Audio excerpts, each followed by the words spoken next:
शामिल करेंगे कुछ दिलचस्प मगर अजीब खबरें। चीन के सूबे हालोनिंग जियानिंग में एक अजीबो गरीब मुकदमा सामने आया जिसने सोशल मीडिया पर सबको हैरान कर दिया। और चाइना मार्किंग पोस्ट के मुताबिक ही नामी एक शख्स ने अपनी मंगेतर वांग के खिलाफ मुकदमा दायर किया है और मुतालबा किया है कि वो इस पर खर्च की गई रकम वापस करे। दरख्वास्त गुजार ने मुकदमे में मौक़िफ़ इख्तियार किया है कि इसकी मंगेतर वांग ज्यादा खाना खाती थी, इस वजह से अपनी मंगेतर से नाखुश था। रिपोर्ट के मुताबिक जोड़े की मुलाकात रिश्ता करवाने वाले शख्स के जरिए हुई। दोनों ने एक दूसरे को पसंद किया, यूं बात आगे बढ़ी और मंगनी हो गई। डिजिटलाइजेशन के बढ़ते हुए रुझान ने डमारो की सदियों पुरानी रवायत को खत्म कर दिया, जहां कौमी पोस्टल सर्विस ने 400 साल पुरानी खतूत की तरसील बंद करने का ऐलान कर दिया। डमारो की पोस्टल सर्विस ने 30 दिसंबर को अपना आखिरी खत पहुंचाएगी, जिसके साथ ही 400 साल से ज्यादा अरसे पर मुहित एक तारीखी बाब बंद हो जाएगा।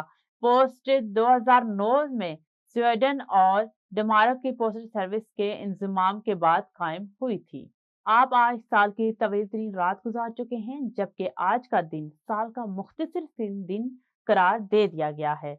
माहिरीन फल्कियात के मुताबिक हर साल 21 से 22 दिसंबर को विंटर सोलिस फल्कियात मजहर रोनमा होता है, जिसके नतीजे में रातें सबसे ज्यादा तवील और दिन सबसे ज्यादा मुख्तसर हो जाते हैं।